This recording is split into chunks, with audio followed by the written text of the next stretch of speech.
Assalamu alaikum wa rahmatullahi wa barakatuhu. Jama'a barkanmu da saduwa a daidai wannan lokaci.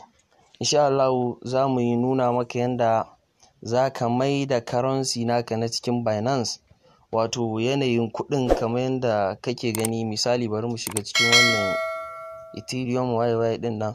Yawa kamar yanda kuke gani yana nunawa a dala. To yanda za ka maida shi daga wannan dala ɗin ya koma kuɗin ƙasarka ta Najeriya, ka dinga ganin farashin kowane coins a kuɗin ƙasarka. Za mu iya hanyoyin sun kai kusan 2 zuwa 3, amma insha Allah za mu yi bayanin hanyoyi guda 2 wanda mutum zai yi.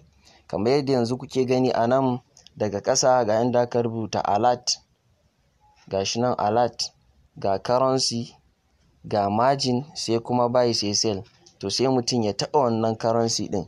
Idan mutum ya taɓa wannan currency ɗin kamar yadda kuke gani, to ga shi nan ga adadin kuɗaɗen, ga wannan na kuɗaɗen ƙasashen duniya, ya danganta daga wanne kake so ka dinga gani da shi. To mu dama mun ce na Najeriya ne akai muka yi wannan tutorial ɗin. To ga shi nan an rubuta NGN kamar yadda kuke gani, na Najeriya kenan. Sai mutum ya taɓa. Daga yanda mutum ya taɓa shi kenan, sai currency ko in ce kowane farashi na abin da yake na coins ɗin sai ya koma ya dinga ganin shi a kuɗin ƙasar shi. Kamar yadda kuke gani ga shi ne yanzu wannan Ethereum/BUSD ɗin kuɗin shi kowane guda ɗaya naira miliyan 1,999,800. Ga shi nan dai yana ta hawa yana sauka, ga shi ma har ya koma miliyan 2. Wannan shine cryptocurrency. Kaga kenan yanzu da kana da guda ɗaya a yanzu yana miliyan 1 da wani abu, gashi har ya koma miliyan 2. Wannan hanya ce ta arziki. Yawa, hanya ta farko kenan. Hanya ta biyu kuma yadda mutum zai yi shine zai shiga cikin profile nashi. Kamar yadda kuke gani na taɓa profile ɗina. Daga yanda mutum ya taɓa profile ɗin shi kuma sai ya taho ƙasa. Idan ya taho ga inda aka rubuta settings, sai mutum ya shiga cikin wannan settings ɗin.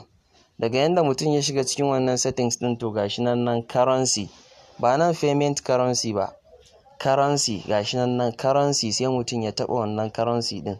Daga yanda ya taɓa, to gashi nan ya dawo da mu inda muka shiga ta can ɗin nan. To sai ka zaɓi wanda kake buƙatan ka abun nan, already yana na kan NGN ɗin, tunda mun riga da mun sanya shi.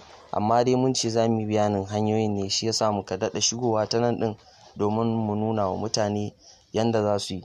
To wannan shine a taƙaice yanda za ka yi ka maida kuɗin kowane coins da ka dinga ganin kuɗin shi a kuɗin ƙasarka ba tare da wani matsala ko ɓata lokaci ba. Kar dai a mance currency. Yawa, yanzu idan muna so mu mai da shi dala, sai mu yi searching, sai mu ce USD. Muna ce USD shikenan sai farashin ya koma na USD. In kuma na Najeriya ne, har ila yau shi ma ya mu ce NGN. Muna ce NGN a wurin search, shikenan sai ya koma NGN.